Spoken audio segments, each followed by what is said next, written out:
Assalamu alaikum dear viewers and well wishers, welcome back to my YouTube channel Easiest English by Shahin sir. প্রিয় নবম শ্রেণীর শিক্ষার্থীবৃন্দ, তোমাদের অনেকের অনুরোধে আজকে আমি আবারও অ্যান্সার করতে চাই 3.4.2 এনভায়রনমেন্টাল কনসার্ন নিয়ে।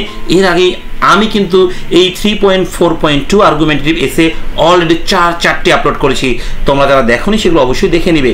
প্রিয় শিক্ষার্থী, আমি তোমাদেরকে এই ক্লাসের শুরুতেই বলে দিই, একটি পারফেক্ট নিখুঁত আর্গুমেন্টেটিভ এসে লিখতে হলে তোমাকে ইন্ট্রোডাকশন দিতে হবে, বডি প্যারাগ্রাফ 1, 2, 3 দিতে হবে, সেই সঙ্গে কাউন্টার আর্গুমেন্ট অ্যাড করতে হবে এবং কনক্লুশন তো দিতে হবেই। এই সবগুলোর যদি সংমিশ্রণ না থাকে বা এই সবগুলো যদি না থাকে তাহলে কিন্তু সেটি একটি পারফেক্ট আর্গুমেন্টেটিভ এসে হতে পারে না। প্রিয় শিক্ষার্থী, চলো কথা না বলে চলে যাই মূল পর্বে। তবে মূল পর্বে যাওয়ার আগে তোমরা যারা এখন পর্যন্ত আমার চ্যানেলকে সাবস্ক্রাইব করোনি, ঝটপট সাবস্ক্রাইব করে ফেলো, সেই সঙ্গে কমেন্ট সেকশনে লিখে ফেলো তোমরা কে কোন স্কুল থেকে আমাকে দেখছো। প্রিয় শিক্ষার্থী, দেখো 3.4.2 এর আগে ইনস্ট্রাকশনটা পড়ি। ইটস টাইম টু ওয়ার্ক, এটা কাজের সময়। লেটস সি, চলো দেখি, সে বলি অ্যান্ড শর্ট দ্য প্রবলেমস, এবং সমস্যাগুলোকে কি করি সাজাই অ্যারাউন্ড আস, আমাদের চারপাশের। এই কাজটি কিন্তু এখন আমাদেরকে এখানে করতে হবে। দেখো প্রথমে আমাকে এই কাজটি করতে হলে ইনস্ট্রাকশনগুলো ফলো করতে হবে। ইনস্ট্রাকশনে কি বলছে দেখো, ফলো দ্য গিভেন ইনস্ট্রাকশনস, নিচের ইনস্ট্রাকশনগুলো ফলো করো and take necessary help from your teachers. তাহলে তুমি এটা টিচারের কাছ থেকে হেল্প নিতে পারবে, ফ্যামিলির কাছ থেকে হেল্প নিতে পারবে, ফ্রেন্ডসের কাছ থেকে হেল্প নিতে পারবে। দেখো প্রথমেই বলছে first identify some issues around you. প্রথমে আমাকে কিছু করতে হবে, সমস্যা নির্ধারণ করতে হবে। ইস্যু মানে সমস্যা তোমার চারপাশে, that need to be address, যেগুলো কি করতে হবে সমাধান করতে হবে, and prepare a list of them, এবং তার একটা তালিকা তৈরি করতে হবে। চলো আমি উত্তরে কিভাবে সাজিয়েছি দেখো। এইখানে লিখবো we identify some issues around us, সেখানে ইউ ছিল, দেখো এই ইউটাকে আমি কি বানালাম আজ, and these are given below, এবং এগুলো নিচে দেওয়া হলো। ওকে, নাম্বার 1 এনভায়রনমেন্টাল কনসার্ন, এটা আমি আজকে অ্যান্সার করছি। এডুকেশন, নাম্বার সি আনএমপ্লয়মেন্ট, এটা অ্যান্সার করে ফেলেছি। Number D eve teasing, number E early marriage. আমি এগুলোও কিন্তু তোমাদেরকে 1 by 1 দিয়ে দিব। ওকে, আজকে এনভায়রনমেন্টাল কনসার্ন নিয়ে যদি আলোচনা হবে তাহলে এই এনভায়রনমেন্টাল কনসার্নের যে নামটা দেয়া যায়, যে শিরোনামটা দেয়া যায়, সেটাকে আমরা দিয়ে নেই। দেখো এখানে দিলাম, টাইটেল দিলাম লেটস সেভ আওয়ার আর্থ, এরকম একটা স্লোগান দিব, অথবা তুমি ডাইরেক্ট লিখতে পারো environmental concern. Okay, let's save our earth, চলো আমাদের পৃথিবী কি করি সেভ করি, প্রোটেক্টিং আওয়ার এনভায়রনমেন্ট, এবং আমাদের যে পরিবেশ রয়েছে সেটাকে প্রোটেক্ট করি। প্রথমে আমাদেরকে অবশ্যই ইন্ট্রোডাকশন দিতে হবে, এবং দেখো এই যে ইন্ট্রোডাকশনগুলো যে দিব, হ্যাঁ এগুলো কোথা থেকে কিভাবে আমরা বুঝবো সেটা একটু দেখে নিই। হ্যাঁ, এইখানে দেখো 3.3.1 এ গিয়ে দেখবে আর্গুমেন্টারি বেসে লিখতে গেলে তোমাকে ইন্ট্রোডাকশন আগে দিতে হবে, তারপর বডি প্যারাগ্রাফ 1 এ দিতে হবে, তারপর বডি প্যারাগ্রাফ 2 দিতে হবে, বডি প্যারাগ্রাফ 3 দিতে হবে, আবার বডি প্যারাগ্রাফ 3 অধীনস্থ কি থাকবে কাউন্টার আর্গুমেন্ট থাকবে, তারপরে কিন্তু কনক্লুশন হবে। ওকে, চলো উত্তরটা দেখি। আমি এইভাবেই সাজিয়েছি।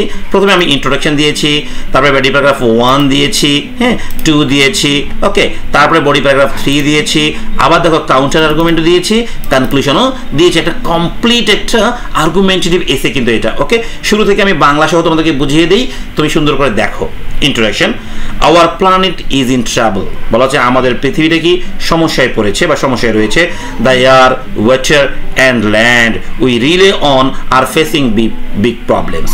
তাহলে বলা হচ্ছে আমাদের বায়ু, পানি এবং ভূমি, এগুলো সবগুলো কি বলেছিল বলতে কি বড় সমস্যার মুখোমুখি হয়েছে। ইন দিস এসে, এই এসে উই উইল টক, আমরা কথা বলবো about why it's so important to take care of our environment, কেন এই আমাদের এনভায়রনমেন্টের যত্ন করা খুবই গুরুত্বপূর্ণ, and why we need to act fast, এবং কেন এটার জন্য আমাকে দ্রুত কাজ করতে হবে। ওকে, বডি প্যারাগ্রাফ 1 এ দেখো climate change is a big problem. আমরা জানি বডি প্যারাগ্রাফ 1 এ প্রবলেম বলতে হবে, মানে কজ বলতে হবে, 2 এ কজ বলতে হবে, 3 দিকে সলিউশন দিতে হবে এবং কাউন্টার আর্গুমেন্ট দিতে হবে, তাই না? তাহলে আমি এখানে বললাম কি climate change is a big problem. Climate change, জলবায়ু পরিবর্তন একটা বড় সমস্যা। ইটস মেকিং আওয়ার ওয়ার্ল্ড হটার, এটার কারণে আমাদের গোটা বিশ্ব কি হচ্ছে উষ্ণ থেকে উষ্ণতর হচ্ছে, অ্যান্ড কজিং স্ট্রেঞ্জ ওয়েদার, এবং যার কারণে আমাদের ওয়েদারটা কি হচ্ছে অদ্ভুত রকমের হচ্ছে। দেখো এখন কিন্তু আমাদের বাংলাদেশেই 43-45 ডিগ্রি পর্যন্ত তাপমাত্রা উঠে গেছিল, তাই না? We are causing it by burning stuff like oil and cutting down too many trees, বলা হচ্ছে এগুলো আমরাই করেছি। কিসের মাধ্যমে বলতে কি কাটিং ডাউন ট্রিজ, গাছ কেটেছি প্রচুর পরিমাণে। দিস ইজ ব্যাড, এটা খুব খারাপ। বিকজ ইট মেক্স ফ্লাডস, কারণ এটার কারণে কি হয় বন্যা হয়, অ্যান্ড স্টর্ম ঝড় ওঠে, একদম ভয়ঙ্করভাবে, তাই না?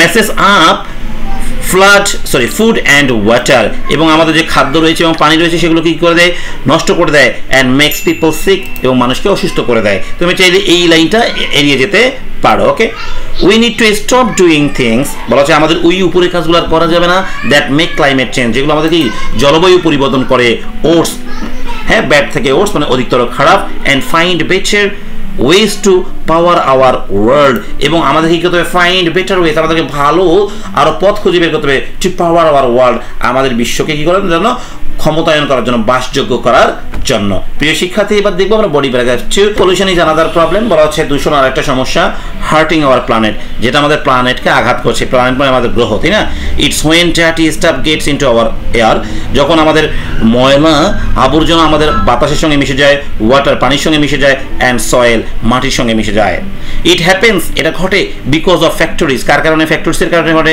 কার্সের কারণে ঘটে and throwing trash in the wrong places এবং আমরা যে ময়লা আবর্জনা রয়েছে এগুলো ভুল জায়গায় ফেলি যেখানে সেখানে ফেলি তার জন্য ব্রিথিং ডার্টি এয়ার আমরা যে ডার্টি মানে অপরিষ্কার বাতাস থেকে যে আমরা শ্বাস নেই আর ড্রিঙ্কিং পলিউটেড ওয়াটার এবং আমরা যে দূষিত পানি পান করি ক্যান মেক আস সিক আমাদেরকে কি করতে পারে অসুস্থ করতে পারে animals and plants suffer too আমাদের মতো কি অ্যানিমেল এবং গাছপালাও কি করে এই ভোগান্তির শিকার হয় we need to stop making so much pollution বলা হচ্ছে আমাদেরকে স্টপ করতে হবে থামাতে হবে এই বড় পলিউশনগুলো হ্যাঁ and find cleaner ways to live এবং আমাকে খুঁজতে হবে অধিক পরিষ্কার পথ কি বেঁচে থাকার জন্য প্রিয় শিক্ষার্থী এবার দেখবো আমরা হচ্ছে body paragraph 3 We are also losing a lot of animals and plants because we are destroying their homes দেখো আমরা কিন্তু এবারে গিয়ে ফলাফলটা বলছি উপরে যা ঘটলো তাই না আমরা কি করছি অনেক ক্ষতির শিকার হয়েছি আমরা অনেক হারিয়েছি লসিং হ্যাঁ a lot of animals প্রচুর পরিমাণে কি পানি and plants গাছপালা ওকে বিকজ কারণ হচ্ছে we are destroying their homes কারণ আমরা তাদের কি করেছি আবাসস্থল নষ্ট করেছি আমরা গাছ কেটেছি তাই না trees are being chopped down গাছগুলোকে কাটা হয়েছে and habitats are disappearing ওকে এবং সেখানে কি করেছে আমাদের বলতে তাদের যে বাসযোগ্য জায়গাগুলো ছিল সেগুলোকে নষ্ট করে দেওয়া হয়েছে দিস ইজ ব্যাড এটা খারাপ because all living things depend on each other to survive বলা হচ্ছে পৃথিবীর যারা লিভিং বিংস রয়েছে জীবন্ত প্রাণী রয়েছে ওকে সবাই কিন্তু একই অপরের কিন্তু নির্ভরশীল if we keep destroying nature আমরা যদি আমাদের নেচারকে ডিস্ট্রয় করতে থাকি উই লস ইম্পর্টেন্ট থিংস আমরা গুরুত্বপূর্ণ জিনিসগুলোকে কী করবো হারাবো লাইক ফুড অ্যান্ড মেডিসিন যেমন কি ফুড হতে পারে মেডিসিন হতে পারে we need to protect forest আমাদেরকে কি বনকে কী করতে হবে প্রোটেক্ট করতে হবে অ্যান্ড ওয়াইল্ড লাইফ বন্য প্রাণীকে প্রোটেক্ট করতে হবে by making rules to keep them safe আইন করতে হবে তাদেরকে নিরাপদ রাখার জন্য এবার দেখো কাউন্টার আর্গুমেন্ট কিন্তু আমাকে দিতেই হবে এই কাউন্টার আর্গুমেন্টে গিয়ে দেখলাম some people mite say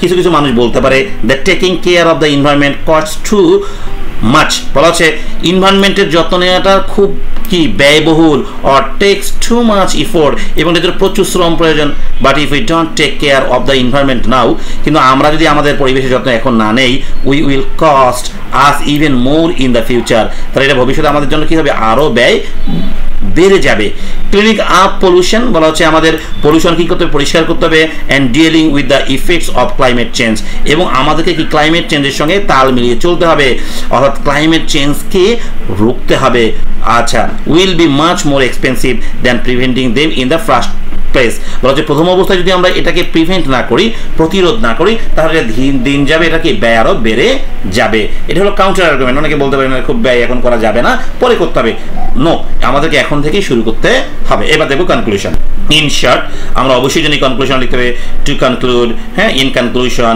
in short we need to take care of our environment বলা যায় যে আমাদের এনভায়রনমেন্টকে কি করতে হবে বলে দেখি টেক কেয়ার যত্ন নিতে হবে climate change pollution and habitat destructions are serious problems বলা হচ্ছে ক্লাইমেট চেঞ্জ তারপরে পলিউশন দূষণ হ্যাবিটেট ডিস্ট্রাকশন হ্যাঁ আবাসস্থলগুলো ধ্বংস are serious problem that affect everyone যেটা আমাদের প্রত্যেককে কি করছে আক্রান্ত করছে we have to work together আমাদের একত্রে হয়ে কাজ করতে হবে to stop making things worse হ্যাঁ আমাদের কি করার জন্য আমাদের যে জিনিসগুলো অধিকতর খারাপ হচ্ছে ওটস ব্যাড থেকে ওটস তাই না comparatively and start finding solution এবং আমাদের সলিউশন খুঁজতে হবে it's up to us to protect our planet for ourselves and for the future generations হ্যাঁ এটাই আমাদের উচিত সময় আমাদেরকে কি করে প্রোটেক্ট করতে হবে আমাদের প্ল্যানেট গ্রহকে অর্থাৎ পৃথিবীকে ফর আওয়ারসেলভস আমাদের জন্য অ্যান্ড ফর ফিউচার জেনারেশনস এবং ভবিষ্যৎ প্রজন্মের জন্য প্রিয় শিক্ষার্থী এরই মাধ্যমে শেষ হয়ে গেল আমাদের এনভায়রনমেন্ট কনসার্ন আর্গুমেন্টেটিভ এসে এর পরবর্তী এসে হবে ইফটিজিং নিয়ে।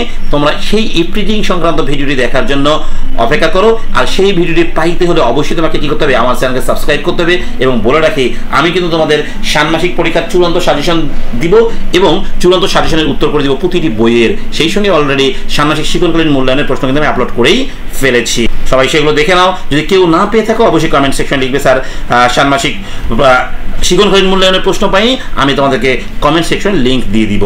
সবাই ভালো থাকো, আল্লাহ হাফেজ।